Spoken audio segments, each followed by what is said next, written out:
What's up, Rock for Life? It's Ray Holiday here as a part of our Rock Style series with the incomparable Melanie Fiona. Hey! Melanie Fiona is the first in our series of wonderful, great artists. And what we want to do with this series is we want to take your personal style and we kind of want to flip it. I think a lot of times artists get so caught up into, well, not artists, the media gets so caught up into you being here, you being this, that, and the other, and sometimes we make you out to be something that you're not. So this is your opportunity to tell the world what your fashion style really is and first of all. First of all, I like dressing like a real person. That's one thing that I like. I like dressing like a person, like, you know, wearing regular things, but wearing them in my own style and doing them my own way.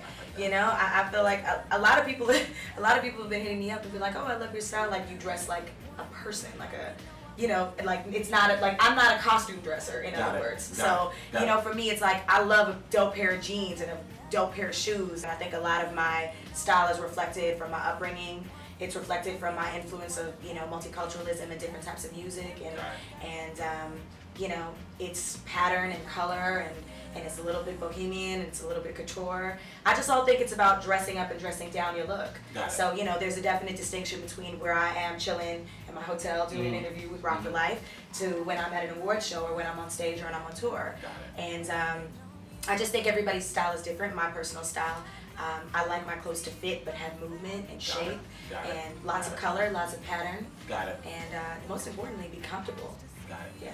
How important do you think that fashion, what is the role that you think fashion plays on most music artists today?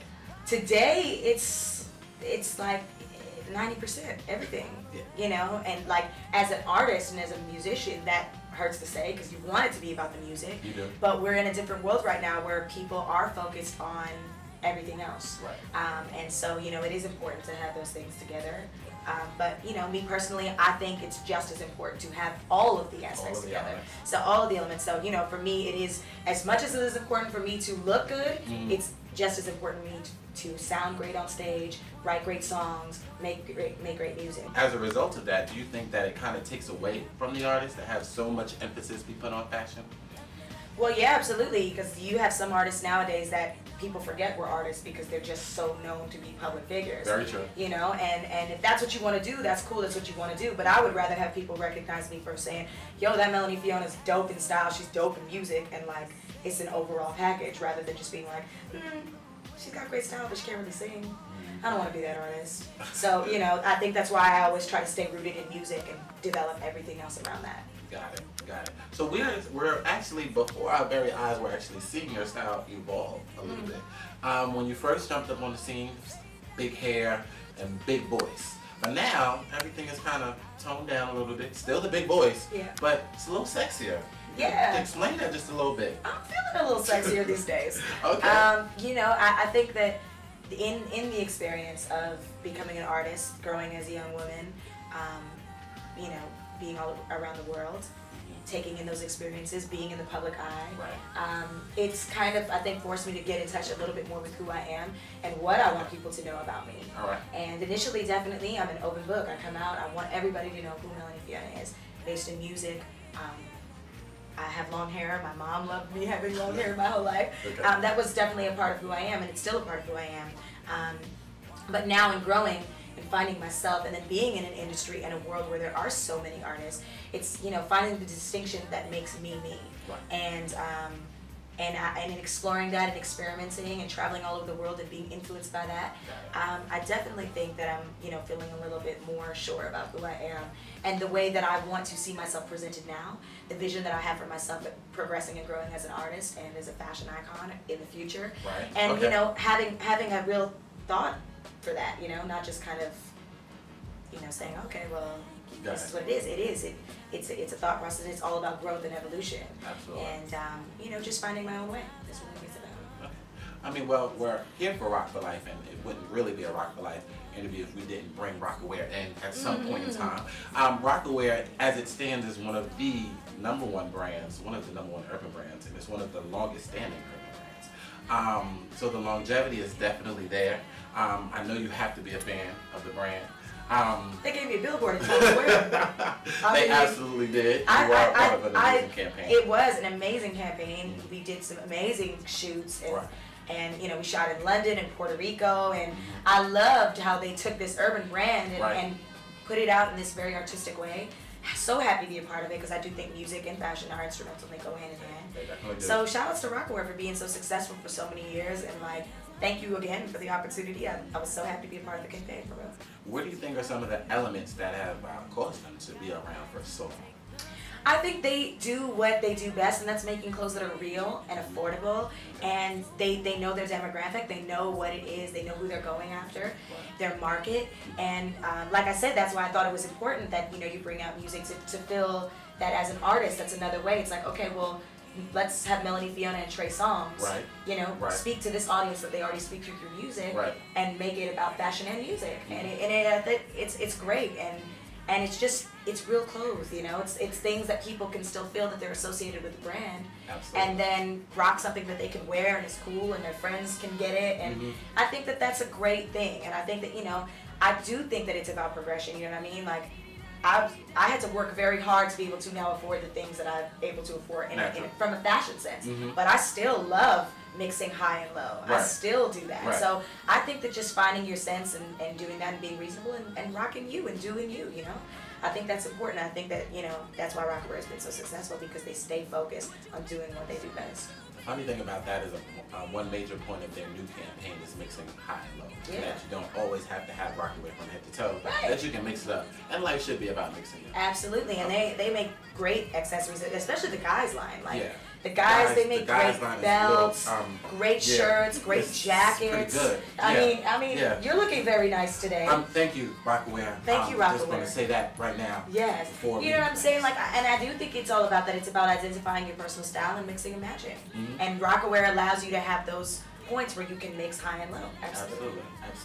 So let's talk about the future. You're about to release some new things, and how are you feeling about that? I'm feeling great. Feeling great. What's the difference between the first time around and this time around? The first time around, I felt. First time around, I had no idea what I was doing. Okay.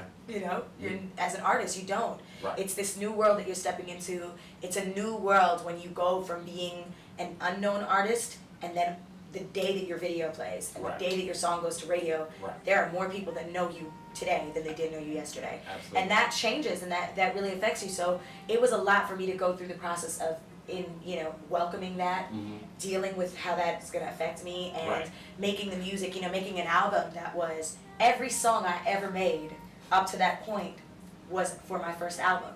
And now, from that point, making that first album, putting that out, it's like this huge accomplishment in your life, and then you share that with the world. And the first album definitely was reflective of my homage and my respect to the artists and sounds that influenced me. And that, that retro soul upbringing that I had, you heard that on the album, and my diversity, you heard that on the album. Now, the new album, The MF Life, is about Melanie Fiona. It is about the MF Life. I love the name, MF. It's about the MF Life. This MF life, living your MF life, and what MF means to you and everybody. It's up for interpretation, and it is about the highs and the lows of life. That's amazing. And that's the one thing that I've learned, I would say, throughout this whole process, and it's a very humbling experience to experience both such incredible accomplishments and blessings, and then still have to struggle and work and grind, and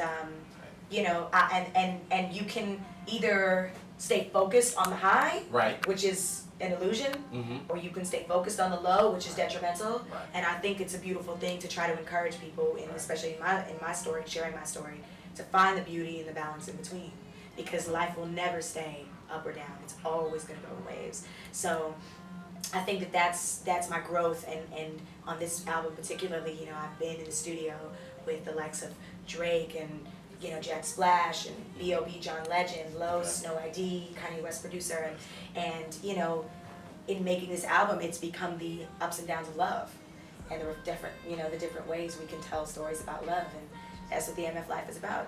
So living and loving. So I'm very, very excited about it. We just released a new single, 4 a.m. It's doing well. Thank you to everybody who's supporting it, and let's live this MF life. Alright, so I'll wrap this up real quick. Just wanted to give any shout outs to the Rock for Lifers out there who support you so much. Shout outs to the Rock for Life family. Shout outs to Rocawear. Shout outs to my Rock Nation team. Shout outs to my fans out there who are part of the Rock Nation family and the Rocawear family and the Rock for Life family. Shout outs to my label, my Title IX family. I'm so humble and appreciative of the support that I've had from all ends, internally, externally, to the world. Thank you guys so much. I couldn't be doing this without you, and I really hope that you enjoy the new album and the new projects that we have coming up. It's Melanie Fiona, it's Rock Style. We're out.